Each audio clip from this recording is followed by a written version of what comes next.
आपका state news bulletin में और मैं हूं आपके साथ अदिति। चलिए खबरों पर जाने से पहले नजर डाल लेते हैं हेडलाइंस पर। चुनाव आयोग आज करेगा प्रेस कॉन्फ्रेंस। बंगाल समेत 5 राज्यों की चुनावी तारीखों का होगा ऐलान।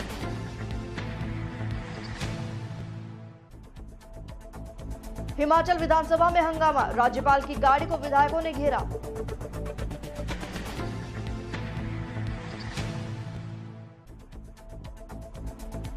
दौरे पर जयपुर पहुंचे रॉबर्ट वाड्रा, मोती डूंगरी गणेश मंदिर में की पूजा अर्चना।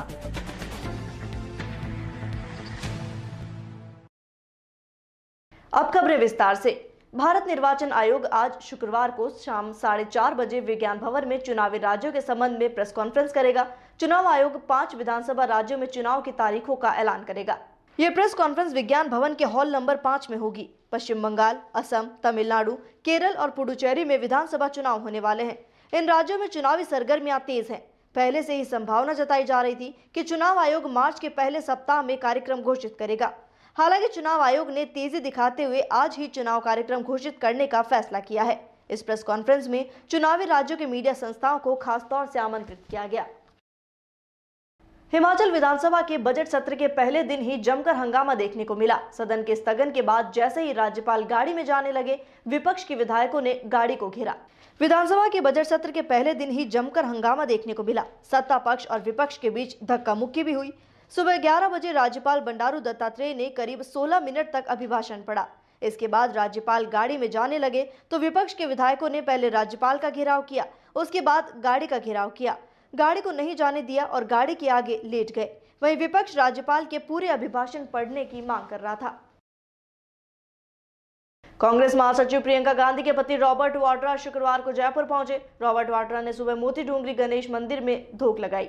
यहां करीब 15 मिनट मंदिर में रुककर वाड्रा ने प्रथम पूज्य के दर्शन कर सुख समृद्धि की कामना की। महंत कैलाश शर्मा ने विशेष पूजा अर्चना कराई। रॉबर्ट वाड्रा ने मंदिर की चौखट पर स्वास्तिक बनाया और गणेश बप्पा के प्रिय भोग मोदक चढ़ाए। इस बीच मंदिर के महंत कैलाश शर्मा ने रॉबर्ट वाड्रा को दुपट्टा ओढ़ाकर सम्मान किया। साथ ही गणेश जी की तस्वीर भेंट कर रक्षा सूत्र बांधा और प्रसाद दिया। इसके बाद धूप लगाकर वाड्रा ने मंदिर में गजानन महाराज का आशीर्वाद दिया। हालांकि इस दौरान मंदिर में उनके साथ कांग्रेस का कोई नेता या कार्यकर्ता नजर नहीं आया। खबर झुंझुनू से, जहां उदयपुर वाटी में पूर्व विधायक शुभकरण चौधरी के नेतृत्व में एसडीएम में मार्फत मुख्यमंत्री को ज्ञापन सौंपा गया। क्षेत्र में अमानवीय दरिंदगी की घटना के संबंध में कार्रवाई करने की मांग की गई। ज्ञापन में पिलानी के निकट पोपसिंह की ढाणी में 5 वर्ष की मासूम, बुहाना के नजदीक ढाणी भालोट में 13 वर्ष की मासूम के साथ अमानवीय दरिंदगी की घटना के संबंध में कार्रवाई की मांग उठी है। दरिंदगी के चलते सर्व समाज में बेटियों का जुना दुर्भर हो गया है। इससे समाज भय की स्थिति में है। ज्ञापन के माध्यम से अवगत कराया गया कि परिवार में आय का कोई स्रोत नहीं है।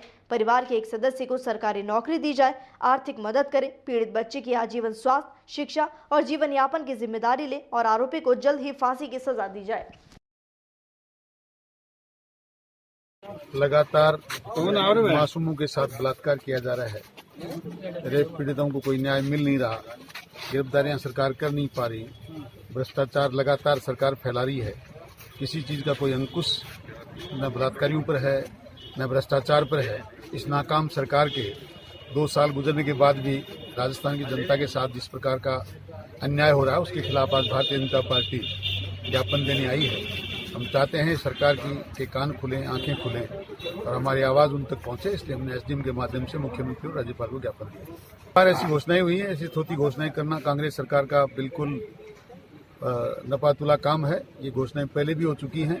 ये पाइका जिसकी बात वो कर रहे हैं, उस योजना का इनको अभी तक ये नहीं पता है कि जापान में कोई एजेंसी है जो फाइनेंस करती है। आज पिछले 10 साल से आज तक तो उन्होंने फाइनेंस किया नहीं, फिर जायका कर रहे हैं। पानी की बूंद यहाँ इनकी आने वाली नहीं। और जिन जो घोषणाएं करें थोती घोषणाएं हैं। गुडा के अंदर तहसील पहले से बनी हुई है। यहाँ जहाँ तहसील है वहाँ तहसीलदार नहीं इनके पास, तो तहसील खोल के वो क्या कर देंगे? किसी न किसी नायब तहसीलदार को, किसी न किसी गिरदार को बैठ के वहाँ तहसील चलानी है। वो यहाँ पहले से वहाँ चल रही है। आज इससे पहले भी कोई कॉलेज की इन्होंने गुडा में घोषणा करी थी, 2 कमरों के अंदर एक कॉलेज में बैठी थी। वो काम तो सारा हमने किया है, फिर हमें ही करना है। ये तो बातें हैं जो आप सुनते जाओ, देखते जाओ, 2 दिन बैंड बजाते जाओ, बाद में 2 साल बाद जनता अपना इनका बैंड बजा देगी। खबर चूरू से, जहां बीदासर में सिविल न्यायालय खोलने की मांग को लेकर अभिभाषक संघ के बैनर तले लोगों ने अनिश्चितकालीन धरना शुरू कर दिया है। एसडीएम कार्यालय के आगे लोगों ने धरना देकर बीदासर में सिविल न्यायालय खोलने की मांग की है। लोगों का कहना है कि सिविल न्यायालय नहीं होने के कारण तहसील के 100 से ज्यादा गांवों को लोग लंबी दूरी तय कर सुजानगढ़ जाने को मजबूर हो गए हैं। इसके चलते उन्हें भारी परेशानियों का सामना करना पड़ रहा है। और माननीय उच्च न्यायालय की ये मंशा है कि प्रत्येक तहसील हेडक्वार्टर पर मुंसिफ न्यायालय होना चाहिए, जबकि विदासर में उपखंड कार्यालय है, ट्रेजरी है, पंचायत समिति है और जो भी ब्लॉक शिक्षा अधिकारी है, सारे सिवाय सिविल न्यायालय के सारे डिपार्टमेंट यहाँ मौजूद है।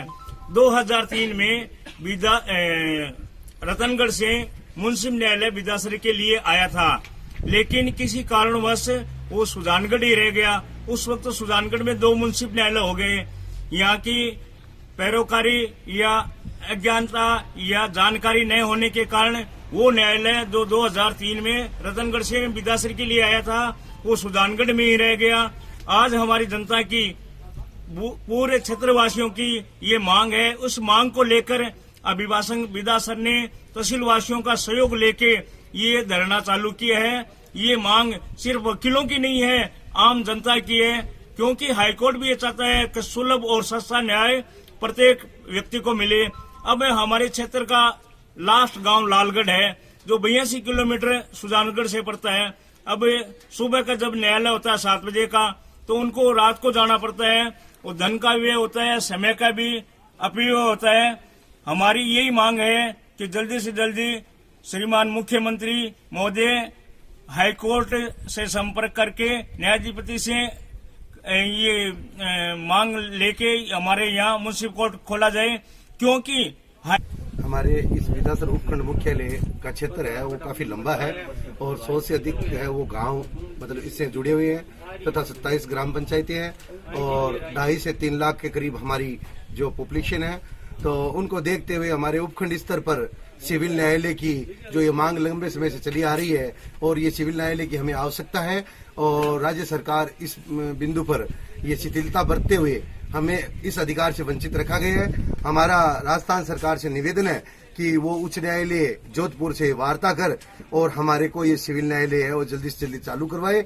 और कल हमारे इस क्षेत्र में मुख्यमंत्री महोदय जो पधार रहे हैं ताल असलाव में, हम उनको भी ये मांग हमारी है और जनता की ओर से उनको देंगे कि वो इस हमारी आम सभा में हमारी घोषणा कर और हमें ये सौगात दे। खबर चूरू से, जहां सरदार शहर तहसील में 210 गांव आते हैं, लेकिन यहां एक भी राजकीय महिला महाविद्यालय नहीं होने से बेटियों को भारी परेशानियों का सामना करना पड़ता है। वहीं इस बार बजट में अशोक गहलोत ने महाविद्यालय की घोषणा की, जिससे बेटियों में खुशी की लहर है।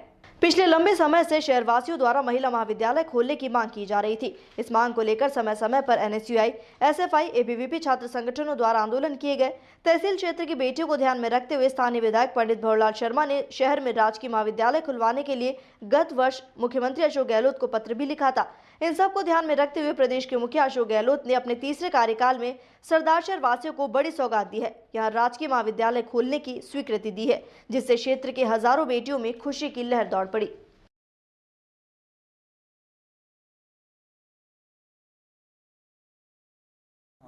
मैं गहलोत सरकार का बहुत तहे दिल से उनको ये शुभकामना में देती हूँ कि उन्होंने सरदार शहर तहसील के लिए इतना बड़ा काम सोचा, और जो कई गांव ऐसे हैं जिनमें जो बेटियां हैं, बहुएं हैं, उनको पढ़ाई के लिए को एजुकेशन में भेजने के वो पेरेंट्स जो थे वो राजी नहीं थे, और इस तरह का उन्हें माहौल मिला, इस तरह का जो उन्होंने कॉलेज की घोषणा की है, इससे उनको बहुत लाभ मिलेगा। जो महिलाएं पढ़ने के लिए बहुत ज़्यादा तत्पर थी, लेकिन इस वजह से वो पीछे रह गई थी, इसलिए मैं गहलोत सरकार का बहुत बहुत धन्यवाद देती हूँ।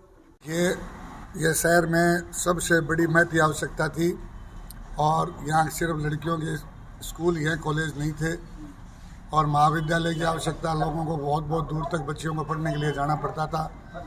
और हमारे विधायक महोदय ने इस भावना को समझा, बार बार प्रयास किए। इस बजट में माननीय अशोक गहलोत जी ने सरदार शहर को ये सौगात हमारे विधायक महोदय के प्रयास से स्वीकृत की है। उसके लिए सरदार शहर की जनता माननीय मुख्यमंत्री महोदय और विधायक महोदय का बहुत बहुत आभार प्रकट करती है। और यहाँ शहर की बच्चियों को अब पढ़ने के लिए बहुत दूर दूर तक नहीं जाना पड़ेगा। मैं गहलोत सरकार का धन्यवाद करना चाहती हूँ कि उन्होंने ये बहुत ही अच्छा निर्णय लिया है महिला महाविद्यालय खोलने का सरदार शहर तहसील में, और महिलाओं के लिए भी बहुत अच्छा स्वर्ण मौका है ये शिक्षा प्राप्त करने के लिए। उन्हें अनेक समस्याओं का सामना नहीं करना पड़ेगा, और जो उनके घर वाले हैं वो भी इसकी मान्यता दे देंगे उनको। आपका नाम? राजा शर्मा।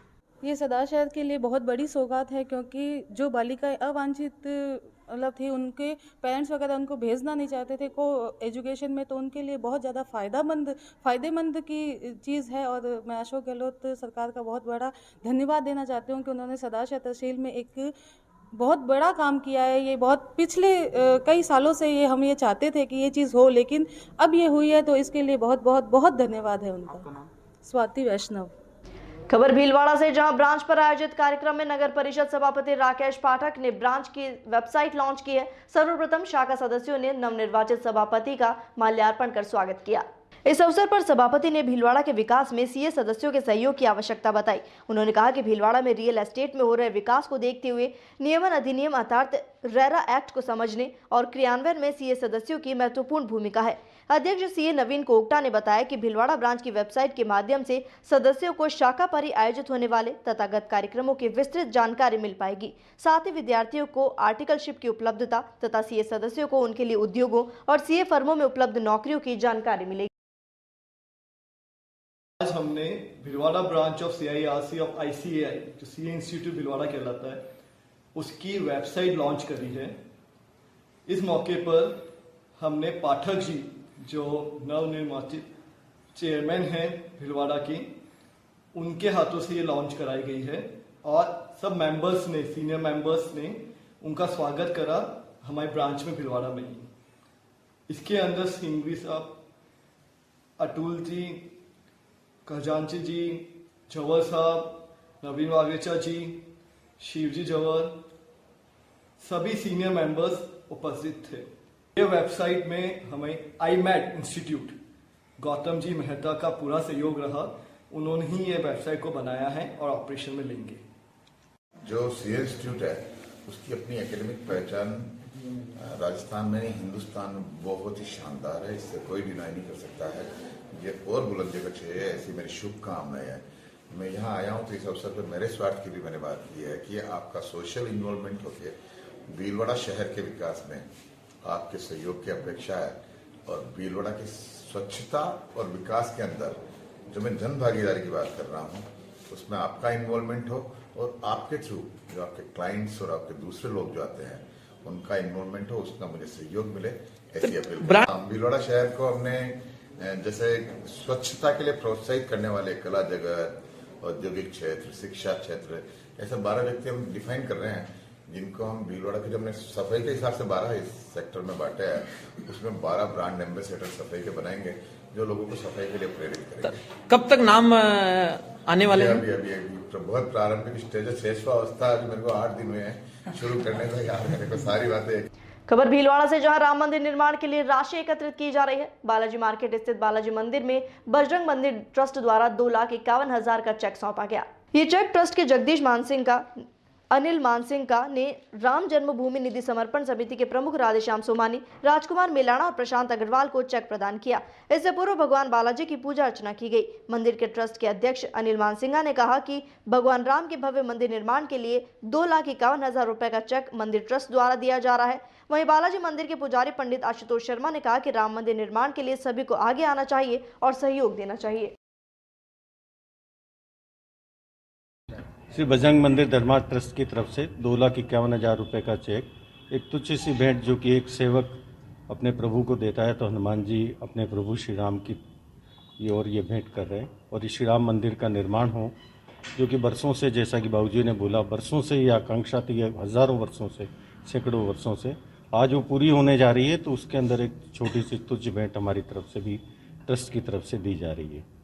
धर्म प्रेमी के आराध्य देव भगवान श्री राम का भव्य मंदिर अयोध्या में निर्माण हो, इसकी सभी कानूनी शासकीय बाधाएं दूर हो गई है एवं संपूर्ण भारतवर्ष में इसके लिए लोग उन्मुक्त भाव से राशि विभिन्न संस्थाओं को प्रदान कर रहे हैं। उसी क्रम में आज बजरंग मंदिर ट्रस्ट द्वारा हनुमान जी की तरफ से ये तुच्छ राशि श्री राम मंदिर भव्य निर्माण के यज्ञ हवन में आहुति प्रदान की गई है। खबर बकानी से, जहां कस्बे में विद्या भारती द्वारा संचालित रामेश्वर आश्रम गुरुकुल के संस्थापक और मां सरस्वती की प्रतिमा का अनावरण किया गया। राष्ट्रीय स्वयंसेवक संघ के क्षेत्रीय कार्यकारिणी सदस्य राजेंद्र कुमार जी द्वारा मंत्रोच्चारण के साथ विधि विधान से मूर्ति का अनावरण किया गया। इस अवसर पर प्रबंध समिति अध्यक्ष पुरुषोत्तम घाटिया ने बताया कि पूज्य स्वामी जी महाराज के द्वारा पुष्पित और पल्लवित आदर्श विद्या मंदिर में विद्या भारती के पूर्व जिलाध्यक्ष स्वर्गीय भैरूलाल जी जुलानिया की पावन स्मृति में और माता रामकिशन भाई और जुलानिया परिवार द्वारा उक्त दोनों प्रतिमाओं को विद्यालय में स्थापित करवाने में सहयोग देने पर हर्ष अनुभूति हो रही है। इस अवसर पर प्रधानाचार्य केशवराम पाटीदार ने बताया कि विद्यालय में मूर्ति स्थापना में सहयोग देने वाले जुलानिया परिवार के वरिष्ठ सदस्य ने इस निर्माण में 1,25,000 का सहयोग देने वाले समाजसेवी गणेश लाल नामदेव और 1,1111 रुपए देने वाले भामाशाह श्याम मनोहर गांधी कंपाउंडर का विद्यालय परिवार की ओर से सम्मान किया गया। खबर मारोड से, जहां सुप्रसिद्ध बाबा भैरवनाथ का 2 दिवसीय वार्षिक मेला आज से शुरू होगा। मेले से पूर्व दुकानदारों ने आकर दुकान सजाना शुरू किया। मंदिर कमेटी के सदस्य ने बताया कि मेले का आगाज गणेश पूजन के साथ सुबह होगा। मेले में व्यवस्था बनाने के लिए कमेटी के कार्यकर्ता, ग्रामीण और पुलिस प्रशासन की विशेष भूमिका होगी। साथ ही आज रात में जागरण और लकी ड्रॉ का आयोजन किया जाएगा। वहीं 27 फरवरी को कल मुख्य मेला भरा जाएगा। मेला कमेटी के सदस्यों ने बताया कि आज होने वाले रात्रिकालीन जागरण में लकी ड्रॉ का आयोजन होगा। वितरित की गई डायरिया वापस जमा होगी। लकी बम्पर ड्रॉ में 6 motorcycle, 5 LED TV, 1 fridge, washing machine, 2 geyser, 5 cooler, 10 motorcycle set, 10 पानी कैंपर सहित 40 इनाम रखे गए हैं। मंदिर पुजारी बाबूलाल महाराज ने बताया कि मेले में आने वाले भक्तों के लिए रहने और खाने पीने की व्यवस्था मंदिर कमेटी द्वारा की जा रही है। मेला परिसर में छोटे बड़े झूले और दुकानें सजी हैं। और इसी के साथ फिलहाल स्टेट न्यूज बुलेटिन में इतना ही। देश और दुनिया की तमाम खबरों के लिए बने रहिए DPK न्यूज के साथ। नमस्कार।